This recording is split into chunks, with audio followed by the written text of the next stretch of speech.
भगवान बुद्ध आणि त्यांचा धम्म ह्या ग्रंथाचे लेखक विश्वभूषण भारतरत्न परमपूज्य बोधिसत्व डॉक्टर बाबासाहेब आंबेडकर या ग्रंथाचे लेखक आहेत. भगवान बुद्ध आणि त्यांचा धम्म या ग्रंथातील षष्टम खंड म्हणजे 6वा खंड चालू झाला असून या 6व्या खंडातील भाग पहिला आपण पाहत आहोत. भाग पहिल्यामध्ये चॅप्टर 2 अनाथ पिंडकाचे दान. तर आपण सुरुवातीला समर्पण घेऊया, त्यानंतर आपण व्हिडिओला सुरुवात करूया. सुखो बुद्धानुपादो सुखा सदामा देसना सुखा संगस्स सामगी समागान तपो सुखो. सुखद बुद्धाचा जन्म, सुखकर सद्धम्मोपदेश, सुखकर संगयिकता, सुखद समूह तपस्या. धम्मपद बुद्ध गो 14:194 समर्पण संपलेलं आहे आणि व्हिडिओला आपण सुरुवात करत आहोत. अनाथ पिंडकाचे दान. अनाथ पिंडक दीक्षा घेतल्यानंतर एकदा तथागताकडे गेला. त्याच्या उजव्या बाजूस आसनस्थ झाल्यावर तो म्हणाला, भगवान, आपणास माहीत आहे की धनधान्य समृद्ध आणि शांतीपूर्ण अशा स्रावस्थित मी वास्तव्य करीत आहे. तिथे प्रश्नजित राजा अधिकारावर आहे. तिथे एक विहीर बांधावा अशी माझी मनीषा आहे. आपण कृपा करून स्रावस्थित यावे आणि विहाराच्या दानाचा स्वीकार करावा. तथागताने मुग्ध राहून दान ग्रहणास संमती दर्शवली. निराधारांचा मित्र आणि अनाथ पिंडकाचा आश्रयदाता असा तो अनाथ पिंडक घरी परतताना राजकुमार जेताचे हरित वृक्षवाटिकांनी आणि निर्मल जलप्रवाहाने परिपूर्ण असलेले उद्यान त्याच्या दृष्टीस पडले. तेव्हा त्याने विचार केला, हे रमणीय स्थान तथागताच्या भिक्खू संघासाठी योजलेल्या विहारासाठी अनुरूप आहे. आणि मग तो राजकुमाराकडे गेला आणि ते उद्यान विकत घेण्याची अनुज्ञा मागितली.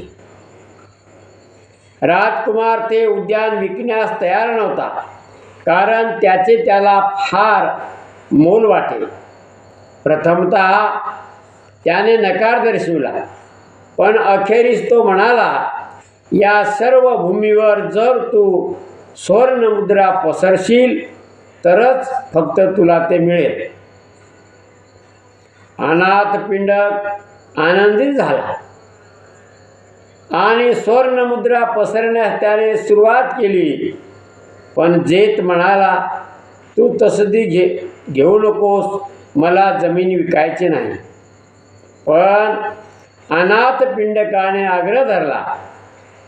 त्याच्यात वादावादी सुरू होऊन प्रकरण न्यायाधीशाकडे गेले.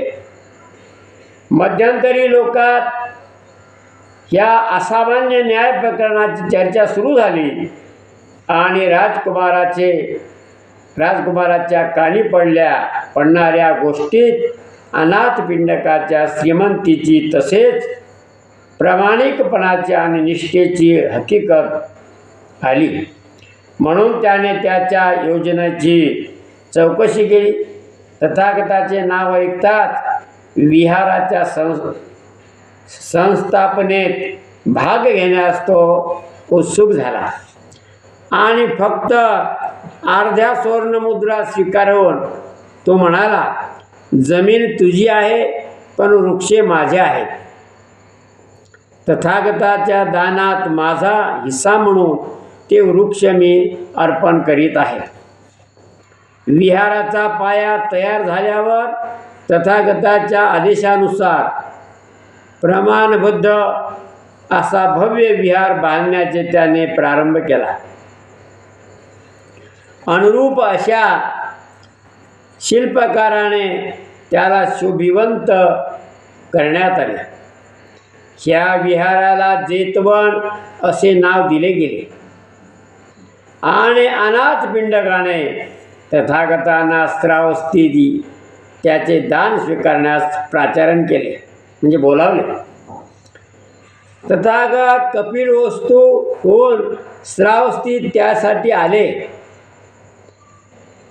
जेव्हा अनाथ पिंडकाने जेतवनात प्रवेश केला तेव्हा अनाथ पिंडकाने पुष्पवर्षाव केला आणि सुगंधित धूप जाळला. सोन्याच्या झाडूतून तथागताच्या हातावर उदक सोडताना, म्हणजे पाणी सोडताना तो म्हणाला, अखेर जगातील भिक्खू संघाच्या उपयोगासाठी हा जेतवन विहार मी आपणास दान देत आहे. तथागताने दानाचा स्वीकार करताना उत्तर दिले, सर्व अमंगलावर विजय प्राप्त हो.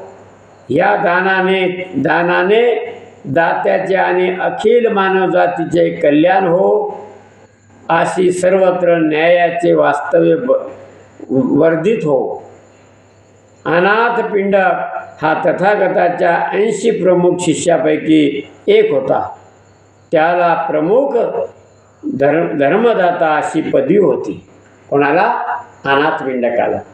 कारण त्यानं एवढ्या मोठ्या सुवर्णमुद्रा त्या जमिनीवर पसरवून ती जमीन विकत घेतली आणि विहार बांधून दिला. असे दान आजच नाही तर बुद्धाच्या काळापासून सुद्धा दानशूर लोक आहेत, अजून आहेत. कोणत्याही धम्माच्या कार्याला आपण दान दिलं पाहिजे हे धम्म शिकवतो. आपल्या कमाईतला 20वा हिस्सा आपण धम्माच्या कार्यासाठी दिला पाहिजे. रोजच खाणं पिणं, रोजच बाकीच्या अडचणी ह्या प्रत्येक माणसाच्या जीवनात असतात. परत आता जयंती आहे, डॉक्टर बाबासाहेबांची जयंती पूर्ण विश्वभर साजरी होते. आपण सुद्धा साजरी करतो आणि करतात.